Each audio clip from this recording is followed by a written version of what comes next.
Ayun, so mukha si paring Rex na to ah. So ipapagawa nga sana natin yung ating loft.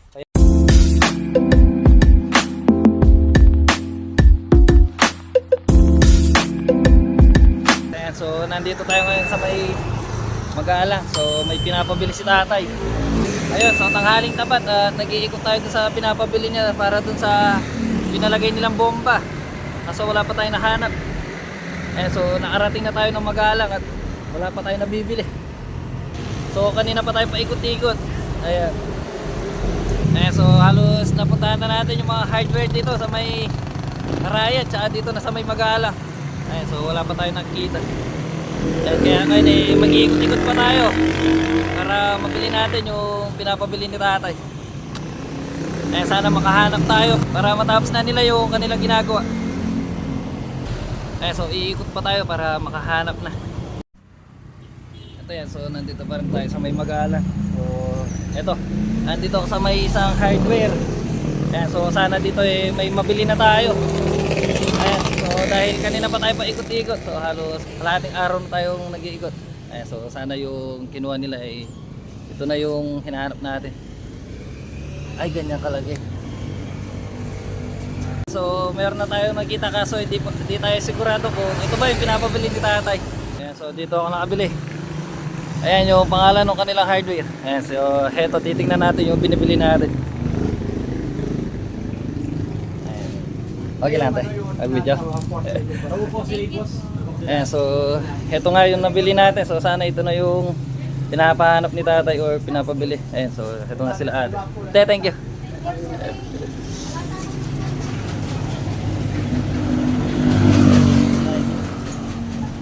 Ayan, so heto nga oh. Ayan, so buti na lang at may sa loob ng kalahating araw. Ayan, so nakabili na tayo. Ayan, so nandito pa rin tayo sa may Magalang. Ayan, so kala ko makakapunta pa tayo na Santa Ana para lang makabili nito. Buti, ayan, so sa last na pinuntahan natin, ayan, so meron sila. So ngayon uuwi na tayo para ipakita kay tatay kung tama ba itong binili natin. Ayan, tsaka tanghali na para makapagpahinga na rin tayo. Ayan, tsaka para matapos na nila tatay yung kanilang ginagawa. So ngayon uuwi na tayo para mabigay na natin kay tatay ito. Saka para kung sakali mang mali yung nabili natin may balik agad natin. Ayan, so tara. At ayan, so nandito na tayo. Ayan, so dumiretso na tayo dito kung saan gumagawa sila tatay. Ayan, so nandito tayo kung saan sila mayroong tanim ampalaya. Ayan, so nandun sa may bandang gitna sila tatay. Ayan, so tingnan natin kung ano na yung kanilang ginagawa. So syempre bago natin sila puntahan, ayan. So syempre kunin muna natin itong pinabili ni tatay. Ayan, so tinali ko nga kanina to bago tayo umalis. Kasi pag pinatong natin dun sa may tangke, baka magasagasan yung tangke ni tatay.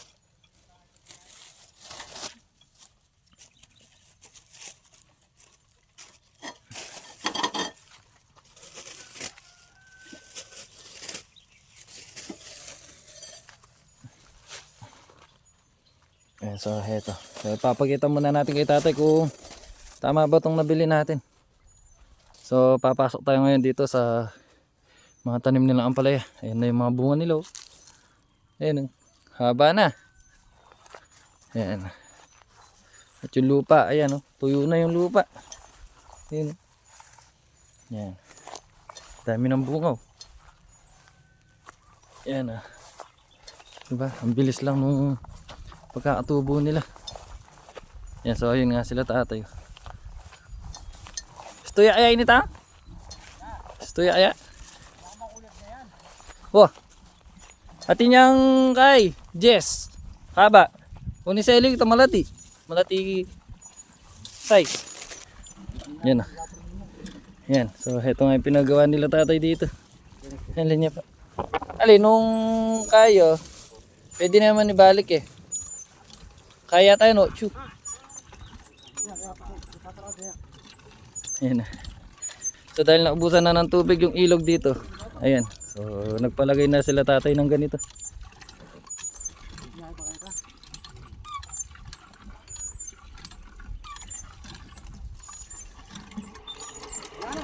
Yun na. So susubukan nila ngayon. Paminandar. Oh.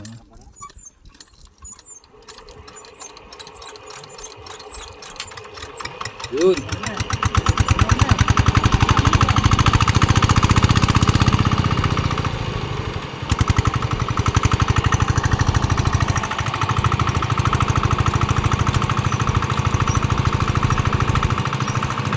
Yeah, so bali kakalagay lang nito kahapon. Hindi natin nakuhanan ng video yung paglagay nila dito. Yan, so nagpaano sila ng tubo dito. Nagpabaon sila ng tubo para makuha ng tubig. Dahil nga yung ilog natin na pinagkukuhanan dati doon eh tuyo na.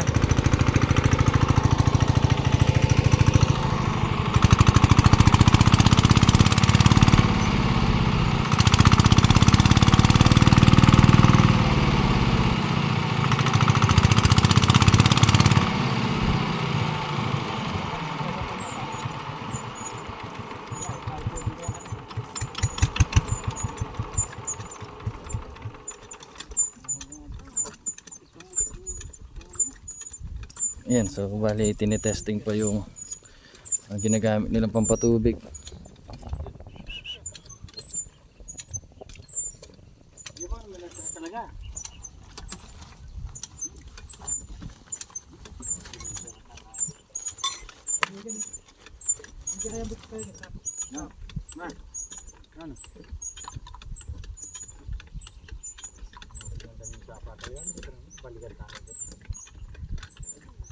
Ayun ang sinalik ngayon, mapakli eh.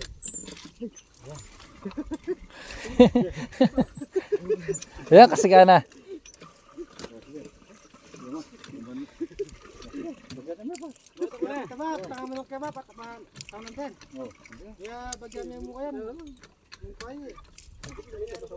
Kasi ka na pala danom.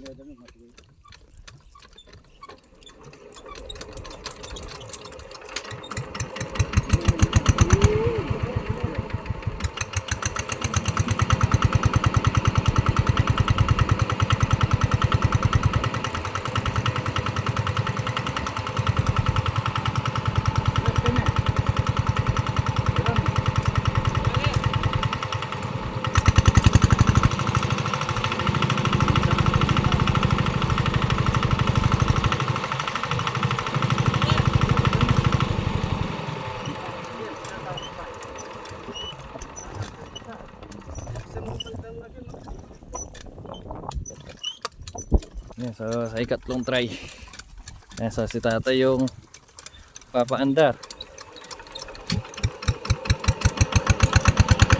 Ayun o, ayan o, magkaya. Sigana. Yun, so umandar na.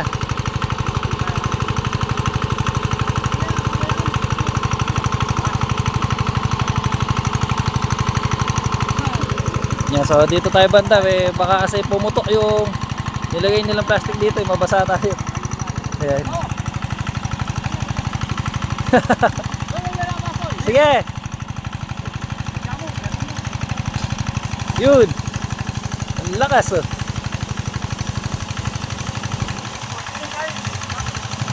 Ayan na. So masaya na yung mga nagtatrabaho dito dahil makapagpatubig na sila dito sa mga tanim na palaya nila. Ayan. Ayun oh. So tuwan-tuwa sila, umandar na oh. So binutas muna nila ng maliit dito sa may bunganga niya para makita kung magtuloy-tuloy yung lakas ng tubig. May na yata. Ayan, so napaandar na nila tatay kaso dito sa taas siya naglalabas ng tubig. So dapat dito siya maglabas ng tubig kaso mahina. So pag tinanggal yung takip niya dito, ayan, so ma-atras yung tubig kaya ayan. So dyan na lang muna nila pinalabas yung tubig. So pagtsatsagaan na lang daw muna nila yan. Yan kaso medyo matagal yung pagpapatubig niyan dito sa mga tanim nilang ampalaya. Dahil ayun nga, dahil mahina yung labas ng tubig. Ayan, so hindi pa nila alam kung ano talaga yung problema nitong ano nila, itong gamit nilang pang patubig. Ayan. So ayun nga, so hayaan na lang daw muna nilang ganyan yan para pasubukan nila kung kung tatagal ba yung ganito kalakas na tubig. At ayan, so ngayon ay pauwi na tayo. Ayan, so iniwan na natin sila tatay doon dahil ayan, so binabantayan pa yung gamit nilang pampatubig. Ayan. At yung nga pala pinabili ni tatay ay so hindi na niya pinapapalit dahil pwede na daw yun. Ayan, so kala ko nagkamali tayo. Kung hindi sana bumalik tayo dun sa may magalang kung saan natin binili yun. Ayan, so panigurado ipapapalit natin. Ayan. So hindi ko nga na-video na maayos yung pagbili natin kanina dahil ayun, medyo pagod na tayo kanina dahil sa kakahanap nung pinapabili ni tatay. Ayan, so shoutout na lang kila ate, yung mga nag-assist sa atin kanina. Ayan, so uuwi na nga tayo at mamaya hapon nga pala ay pupunta tayo kay paring Rex. So papasyalan natin yung ating kumpare. Ayan. So basta punta tayo mamaya doon kapag malapit na yung kanyang out. Yung pag tapos na yung kanyang duty. Ayan. Ayan, so tignan nyo naman kasi yung ilog dito. Ayan, oh. So tawag namin dito ay yung pinaka-piritel ng ilog. Ayan, oh. So dati ang lakas nung tulo dito dahil ayan, oh. Ayan. So umaapaw dati yung tubig dito at tingnan nyo naman hanggang dito na lang yung tubig ngayon. And dun wala na. So hanggang dito na lang yung tubig. Dun diretso wala na. Tapos dito sa kabila. Ayan, oh. Ayan, tuyong-tuyo na. So dati ito punong-puno ng tubig at diyan tayo nangingisda dati nung bata-bata pa tayo. Ayan, so yan yung libangan natin dati. Ngayon ayan, oh. Konting-konti lang yung tubig. Ayan. Ayan, oh, nakaipon lang dun yung tubig, oh. So dati pag tumingin tayo dito ang dami nating nakita mga isda dito. Pero ngayon tingnan nyo, natuyo na. Ayun, oh, tuyong-tuyo na yung ilog. Kaya sila tatay ayun, so nagpalagay sila ng bomba dun sa gitna nung tanim nilang mga ampalaya. Ayan, so medyo nabubulol-bulol pa tayo. Ayun. Yan dahil sa sobrang init nga natuyo yung ilog dito. So nung nakaraan nga sa may bandang Angeles at Macabebe daw ay umulan. So dito sa atin sa may Arayat ay hindi man umulan. Ayan, kaya sayang. So sana umulan din dito nung araw na yun para nadiligan yung mga halaman at yung ilog dito ay sana nagkatubig. At ayan, so 4:30 na ng hapon. So ayan, umaga natin pakakainin yung ating mga ibon ngayon dahil ayun, pupunta nga tayo kay paring Rex. Ayan, so papasyalan natin siya tsaka titingnan natin kung gaano karami yung mga kahoy na binibigyan niya sa atin. Ayan, so binibigyan niya ulit tayo ng mga paleta. At kung marami yung mga paleta na binibigyan niya sa atin, ayan, so balak natin ipagawa yung ating loft. Ayan. So yun nga, kung marami nga yung binibigay niya, ayun, kahit ilang beses pa tayong magpabalik-balik kay paring Rex para lang makuha yung mga paleta. Ayan. So ipapagawa nga sana natin yung ating loft. Ayan, so yan. Ito nga. Ganito sana yung lagi na gagawin natin. Ayan, so magmula dito hanggang dito sa breeder loft natin. Ayan, so hanggang dito siguro mga ayan. Siguro mga Gs yung haba nito. Ayan. Siguro mga Gs yung haba nito magmula doon hanggang dito. Ayan. So medyo lalakihan natin ng kaunti yung ating loft. Ayan, so dito natin tignan. Ayan. Ayan, so ganyan nga. Ayan. So ang plano nga sana natin kung marami yung makuha nating paleta ay gagawin natin to second floor. Ayan, hanggang dun. So yung binabalak natin dati ay sana magawa natin. Ayan, basta shoutout kay paring Rex. So pare, dagdagan mo yung mga paleta na binibigay mo so ano lang daw yun. So libre lang daw yun sa kanilang kumpanya. Kaya ayun, humingi siya para ibigay sa atin. Ayan, so maraming salamat kay paring Rex. Ayan. So ganun nga yung gagawin ko. Magmula doon sa dulo ng isang breeder loft natin hanggang dito. Ayan, tapos gagawin natin siyang second floor. Sa ibaba yung mga stock bird tsaka yung ano natin, yung mga breeder cage natin. Ayan, sa baba.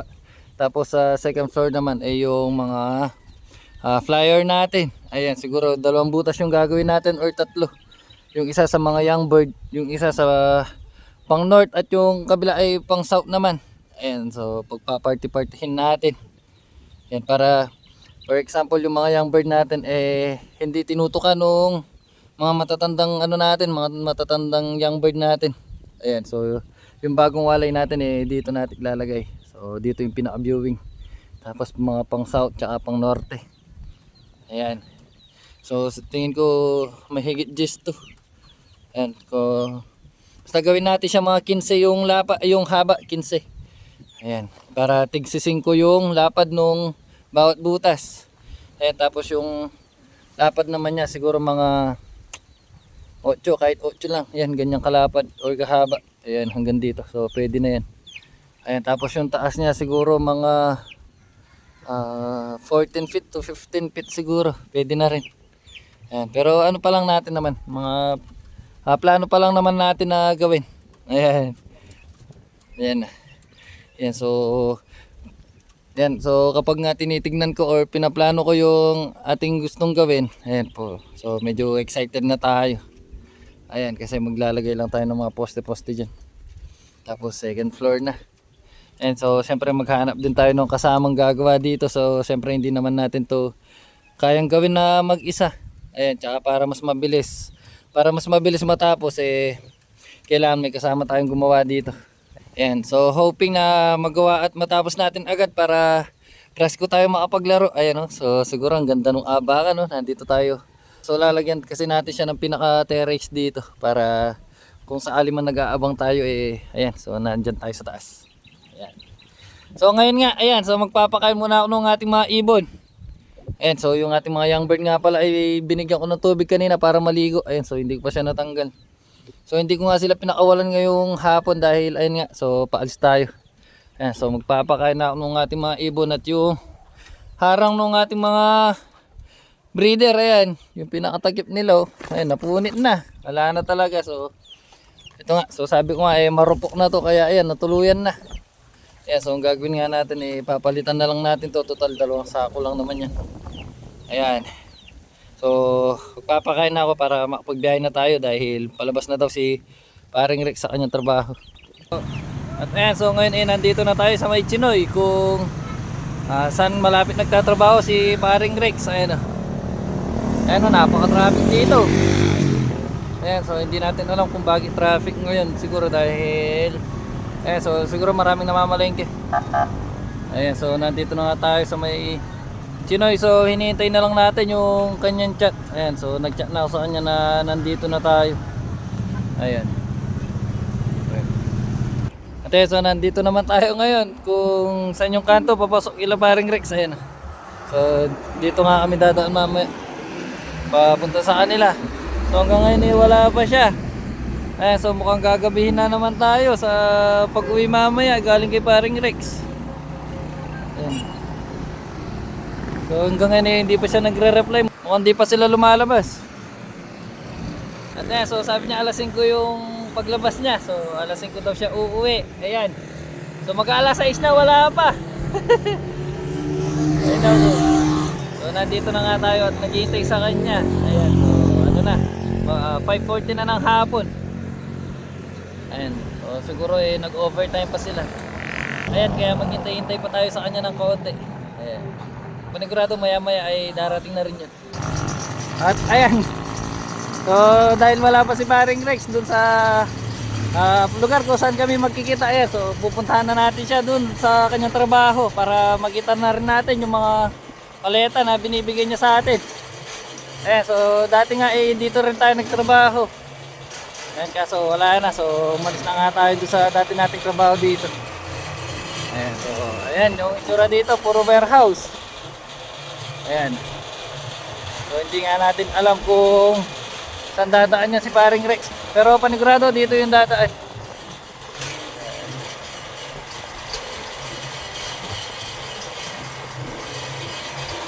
So hindi pa natin siya nakita, mukhang hindi pa talaga siya lumabas. Ayan, so surpresahin na lang natin siya na pumunta na tayo dun. Ayan. So ito, malapit na tayo. Ayan, so malapit na tayo sa trabaho ni Paring Rex. Ayun, so mukhang si Paring Rex na to. Ayan, so ito si Paring Rex. Ayan, so ito. Ayan, si Paring Rex. So kanina pa tayo naghihintay sa kanya Ayan, so makalipas yung ilang oras. Ayun o. Ang gwapo. parking? Diretso na ako sa ata ka rin. Ayan si paring Rex. Oh. Napaka-blooming na tao. Napaka-blooming na tao ni paring Rex. Oh. Pare, kayo sa ano? Ayan si paring Rex. Oh. Kakatsura ko. Gano pare? Kahit ganigaldo. Sige. Tara. Sa ating laba mo rin. At ayan, so nandito tayo ngayon dun sa bahay nila paring Rex. Ayan, so heto yung kanyang parkingan dun sa sasakyan nyo. Ayan ha. Yung muna tagagap yung sakyan mo pare. Diskarga ya apin. Diskarga? Imbal, ano, ay ko sana, sakay ko niya akin. Ayan, at yung kanyang mga alaga. Ayan, so hanggang ngayon natatakot pa rin ako dito. Dahil ayan, ang dami. Marami ka siya. Ay, hindi pala, gusto mo yun. Ay, di kaya Ayan, yun. so ito nga yung Di po kaya yun, hello. parkingan ni paring Rex. At ito yung kanilang lupa, ang luwang. Ayan, so lahat ng yan lupa nila paring Rex.